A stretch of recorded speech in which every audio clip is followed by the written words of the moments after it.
Friends BPSC TRE 3.0 से related क्या कुछ लेटेस्ट अपडेट आई है। जो आपका एडमिट कार्ड है वो आपको कब तक देखने को मिलेगा।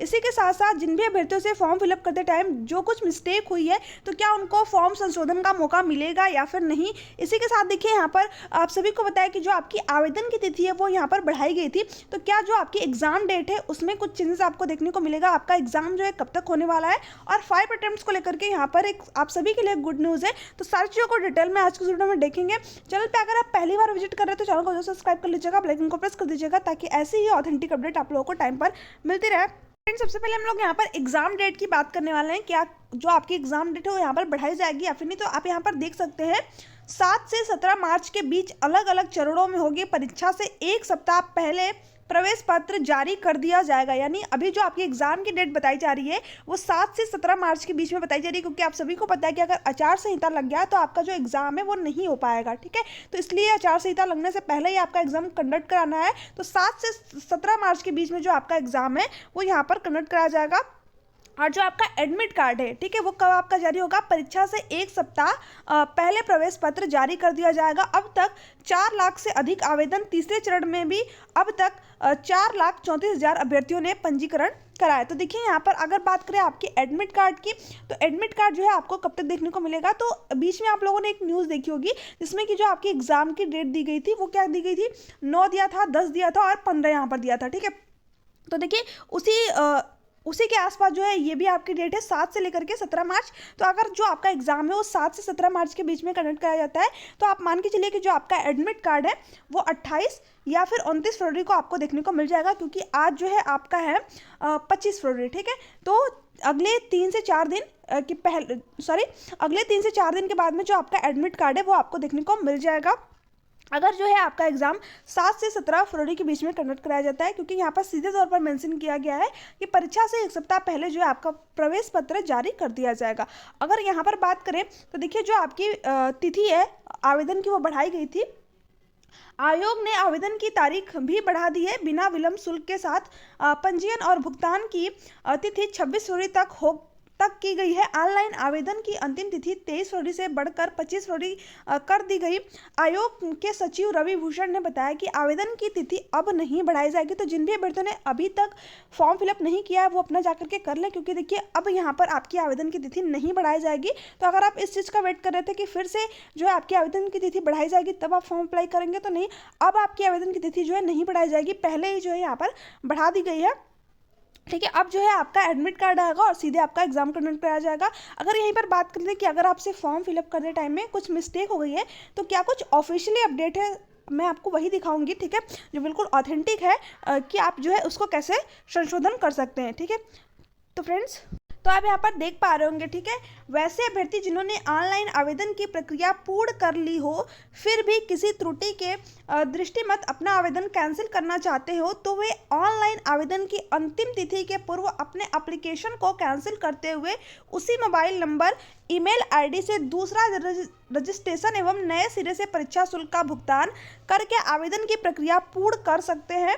ऐसी स्थिति में पूर्व में किया गया परीक्षा शुल्क का भुगतान वापस नहीं किया जाएगा। तो देखिए यहाँ पर सीधे तौर पर यही मेंशन है कि अगर आपसे कोई भी मिस्टेक हो जाती है फॉर्म को फिलअप करते टाइम और अगर आपने सबमिट कर दिया उसको, ठीक है, तब जो आपका फॉर्म है वो फिर से आपको कैंसिल करना पड़ेगा। जो रजिस्ट्रेशन है वो यहाँ पर आपको रजिस्ट्रेशन आपको फिर से कैंसिल करके और उसके बाद में वापस फॉर्म फिलअप करना पड़ेगा। और देखिए जो यहाँ पर आपका परीक्षा शुल्क है वो वापस नहीं किया जाएगा। ठीक है, तो आप लोगों के पास यही एक लास्ट ऑप्शन है कि अगर आपसे कोई मिस्टेक हो गई है, कुछ भी हो गया है, तो आप जो है पूरा रजिस्ट्रेशन फिर से कैंसिल करिए और उसके बाद में फिर से अपने फॉर्म को फिलअप करिए, क्योंकि टाइमर चल रहा होता है तो इसलिए वहाँ पर जो है बहुत सारे अभ्यर्थी मिस्टेक करते हैं। तो आप अच्छी तरीके से देखने के बाद ही जो है फॉर्म सबमिट करें।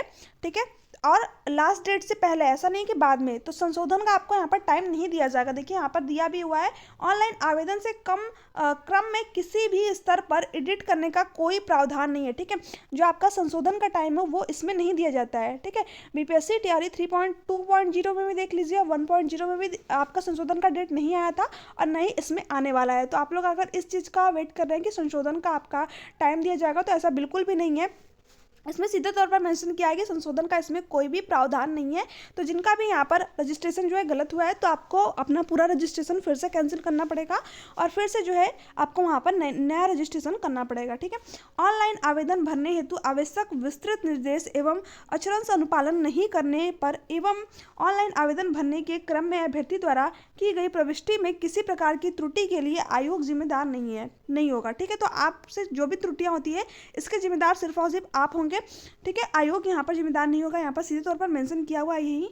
ऑनलाइन आवेदन में भरे गए सूचनाओं का मूल प्रमाण पत्र अंक पत्र से मिलान करने के क्रम में किसी भी प्रकार की त्रुटि पाए जाने पर उम्मीदवार रद्द कर दी जाएगी। तो देखिए यहाँ पर बहुत सारे अभ्यर्थी ऐसे थे जो कि TRE 2.0 में फॉर्म अप्लाई किए हुए थे और उनका जो डॉक्यूमेंट्स है वो सही ना होने की वजह से जो बाद में उनका जो नियुक्ति पत्र है वो रद्द कर दिया गया। तो आपको जो है अपनी सारी चीज़ें अच्छी तरीके से फिलअप करने यहाँ पर दिया भी हुआ है। अभ्यर्थी का नाम, जन्मतिथि, कोटि, परीक्षा शुल्क इत्यादि से संतुष्ट होने के उपरांत ही ऑनलाइन परीक्षा शुल्क जमा करेंगे। तो आप जो है सारी चीज़ें एक बार अच्छी तरीके से चेक कर लीजिए, उसके बाद ही जो है आप अपना फॉर्म सबमिट करिए और अपना पेमेंट करिए। अब यहाँ पर देख लेते हैं जो 5 अटेम्प्ट्स को लेकर के क्या कुछ यहाँ पर अपडेट आई है। ठीक है, तो फ्रेंड्स आप यहाँ पर देख पा रहे होंगे बहुत सारे अभ्यर्थियों का मैसेज मिल रहा है कि TRE में 5 चांस होगा या नहीं। जानकारी के लिए मैंने पहले ही बता दिया था कि जिस दिन विभाग का फैसला हुआ था बस थोड़ा इंतजार कर लें। आचार संहिता से पहले अभी लगभग 3 कैबिनेट का होना है और जल्द ही कैबिनेट में 5 अटेम्प्ट्स पर मुहर लगेगी और नोटिफिकेशन निकलते ही फिर उसी दिन से लागू हो जाएगा। तो देखिए जो न्यूज़ 18 के संवाददाता है रजनीश कुमार जी, इनका जो है यही कहना है। तो देखिए जो इनकी आप सभी को बताया कि जो खबर होती है बिल्कुल पक्की होती है।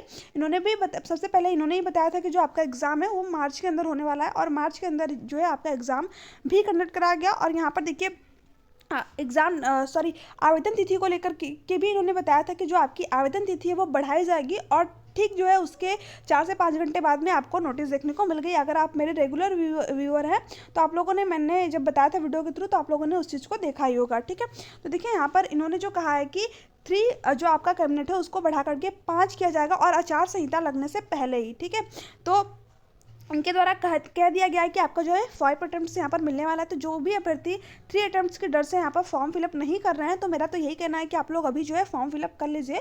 आपको जो है 5 अटेम्प्ट्स मिलेगा, सभी को मिलने वाला है ये अटेम्प्ट्स। ठीक है, तो आपका जो है यहाँ पर 2 अटेम्प्ट्स और आपके पास हो जाएंगे। तो अगर आपकी तैयारी, क्योंकि देखिए TRE 4.0 आपका आएगा या फिर नहीं, क्योंकि तो चुनाव के बाद आएगा ना, अगर आएगा भी तो आपका ये जो चीज़ें होनी है TRE 3.0 ये अभी हो रहा है। तो बाद का क्या होंगी, क्या चीज़ें नहीं होंगी, ये बात की बात है। बट अभी जो आपका है तो आपको TRE 3.0 में मेरे ख्याल से ज़रूर फॉर्म फिलअप करना चाहिए, क्योंकि ये आप सभी के पास जो है एक बेस्ट अपॉर्चुनिटी। अगर आपकी तैयारी अच्छी है थोड़ी भी, अगर आपने NCERT की बुक वगैरह पढ़ी है, ठीक है, अगर आपने जो है TRE 1.0 और TRE 2.0 के जो प्रीवियस ईयर क्वेश्चन पर है अगर उसको लगाइए, अगर उसमें जो है आपके अच्छे नंबर आ रहा है तो अब आप TRE 3.0 में ज़रूर फॉर्म अप्लाई कीजिए। ठीक है, तो क्योंकि वैकेंसी आप देख ही रहे हैं कि किसी भी जगह जो है नहीं आ रही, यही बिहार में ही बैक टू बैक लगातार वैकेंसी आ रही है, देखने को मिल रही है आपकी। तो हो सकता है कि बाद में आपकी वैकेंसी आए या फिर नहीं आए। तो इसलिए जितने भी अभ्यर्थी यहाँ पर एलिजिबल हैं, जिनका भी सीटेट क्वालिफाई है, तो वो इसमें जो है ज़रूर फॉर्म फिलअप करें। जिनका भी सीटेट 21 जनवरी वाला, ठीक है, 21 जनवरी वाला क्वालिफाई है, फिर इसके पहले भी आप लोग क्वालिफाई कर लिए हैं, क्योंकि इस बार 21 जनवरी का जिनका सीटेट हुआ तो उनके पास तो बेस्ट अपॉर्चुनिटी है, तुरंत ही एग्ज़ाम क्वालिफाई किया और तुरंत ही जो है उनके पास एक शिक्षक भर्ती है। ऐसा बहुत कम ही बार होता है, आप लोगों ने देखा ही होगा कि सीटेट पास करके बहुत सारे अभ्यर्थी जो है बैठे हुए हैं। तो इनको जो है यहाँ पर फॉर्म जरूर अप्लाई करना चाहिए अगर इनकी जो है तैयारी अच्छी है तो। ठीक है, तो आई होप कि आप लोगों को सारी चीज़ें क्लियर हो गई होंगी। फिर भी आपको कोई भी डाउट हो, कोई भी क्यूरीज हो, आप तो नीचे कमेंट सेक्शन में कमेंट करके पूछ सकते हैं। Thanks for watching.